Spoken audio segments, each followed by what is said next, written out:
নচলিব নচলিব মাইক বন্ধ কৰি একপক্ষীয় আৱাজ তোলা নচলিব নচলিব নচলিব মুছলিম মেৰিজ এক্ট বাতিল কৰাৰ সিদ্ধান্তক ঘূৰাই লওক সংবিধান বিৰোধী সিদ্ধান্তক মানি লোৱা নহ'ব মুছলিম মেৰিজ এক্ট কায়েম থাকক সংখ্যালঘুসকলৰ অধিকাৰ খৰ্ব কৰা নচলিব সংবিধান বিৰোধী কেবিনেট সিদ্ধান্ত বাতিল কৰক সংবিধান বিৰোধী কেবিনেট সিদ্ধান্ত বাতিল কৰক সংবিধান বিৰোধী কেবিনেট সিদ্ধান্ত বাতিল কৰক মুছলিম মেৰিজ ডিভোৰ্স ৰেজিষ্ট্ৰেশ্যন এক্ট কেবিনেটৰ ভুল সিদ্ধান্ত বাতিল কৰক সংবিধান বিৰোধী কেবিনেটৰ সিদ্ধান্ত বাতিল কৰক মুছলিম বিৰোধী কেবিনেট সিদ্ধান্ত বাতিল কৰক মুছলিম বিৰোধী কেবিনেট সিদ্ধান্ত বাতিল কৰক সংবিধান বিৰোধী কেবিনেট সিদ্ধান্ত বাতিল কৰক মুছলিম পাৰ্চনেল ল জিয়াই থাকিব দিয়ক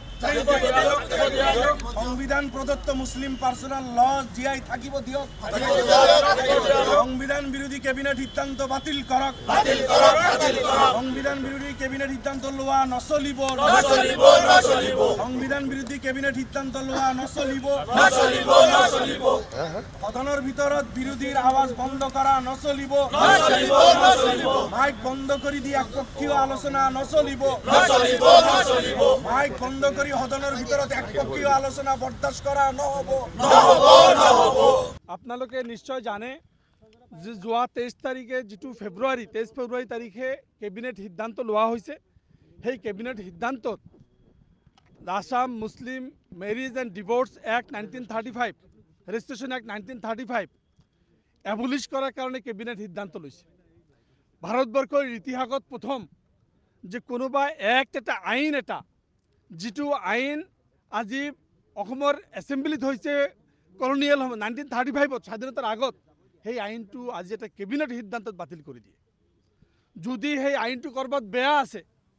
হয় মুখ্যমন্ত্ৰী ডাঙৰীয়াই কৈছে তাত চাইল্ড মেৰিজৰ কথা আছে ছেকশ্যন 8ত আছে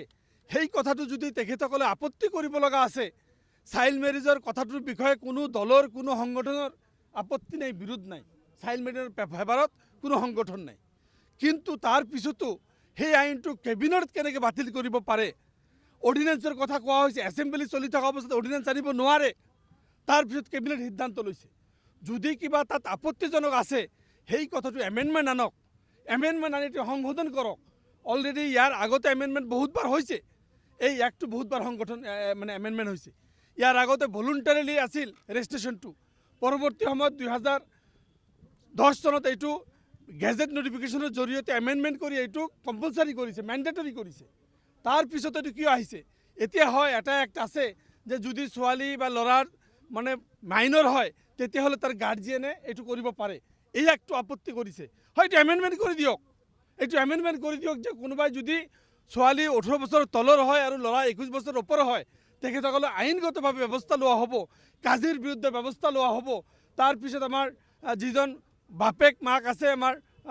ল'ৰাৰ পক্ষ বা ছোৱালীৰ পক্ষ তেখেতসকলে ব্যৱস্থা লোৱা হ'ব বা সেই অঞ্চলৰ পুলিচে লৈ আছে এতিয়া কিন্তু আজি এই আইনটো বন্ধ কৰি দিয়ে যিটো প্ৰৱণতা কৰিছে এই আইনটো নোহোৱা কৰি দিয়াৰ যিটো ব্যৱস্থা কৰিছে কাজি ছিষ্টেমটো যিটো এবলিশ্যন কৰিছে কাজি act it is a central act কাজি এক্টটো চেণ্ট্ৰেল এক্ট 1880 কাজি এক্টটো central act Asom government act নহয় সেই কাজি এক্টৰ জৰিয়তে অসম চৰকাৰক নিৰ্দেশ দিয়া হৈছে যে অঞ্চল ভিত্তিক য'ত কাজি নাইবে কাজি দিব লাগে য'ত কাজি দিব লাগে দিব দিছে সেই কাজি এক্টটো তেখেতসকলে কাজিৰ সকলো কাগজ পত্ৰ ডিচিৰ জৰিয়তে একেলগ কৰি ডিচি অফিচৰ অন্তৰ্গত কৰিব দিয়াৰ যিটো নিৰ্দেশ এইটো কাজি এক্টৰ বিৰুদ্ধে গৈছে এই কাজি এক্ট চেণ্ট্ৰেল এক্ট একটা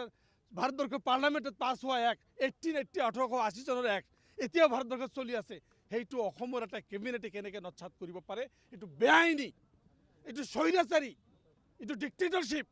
এই বিষয়ৰ বিৰুদ্ধে আমি AIDF দলে সৰ্বভাৰতীয় সংযুক্ত গণতান্ত্ৰিক মৰ্চাই আজি আমি এইটোক এটা স্থগিত সভা স্থগিত কৰি এই বিষয়ৰ ওপৰত আলোচনা কৰি এমেণ্ডমেণ্ট কৰিব পৰা যায় নে সংশোধন কৰিব পৰা যায় তাৰ কাৰণে আমি এটা আজি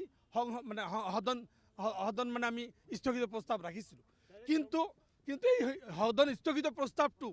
কোনো ধৰণৰ আলোচনা নকৰাকৈ কোনো ধৰণৰ কথা নোকোৱাকৈ আমাক কোনো ধৰণৰ সুবিধা নিদিয়াকৈ ইমান সময় চিঞৰিলোঁ আমাৰ মাইক বন্ধ কৰি দিয়া হৈছে আমাৰ কথা ক'ব দিয়া হোৱা নাই আমাৰ কথাখিনি ৰাখিব দিয়া হোৱা নাই মুখ্যমন্ত্ৰীৰ মাইক চালু আছে বাকী আমাৰ মাইক অফ আছে বিৰোধীৰ মাইক অফ আছে সেইকাৰণে আমি আজি এইটোৰ বিৰুদ্ধে আমি সদন ত্যাগ কৰিছোঁ। আমাৰ দলে সিদ্ধান্ত লৈ আমি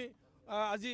আমাৰ অধ্যক্ষৰ সন্মুখত আমি ধৰ্ণা দিছিলোঁ, তাৰ পৰা আমাক উলিয়াই দিছে। আৰু এতিয়া আমি বাহিৰত আহি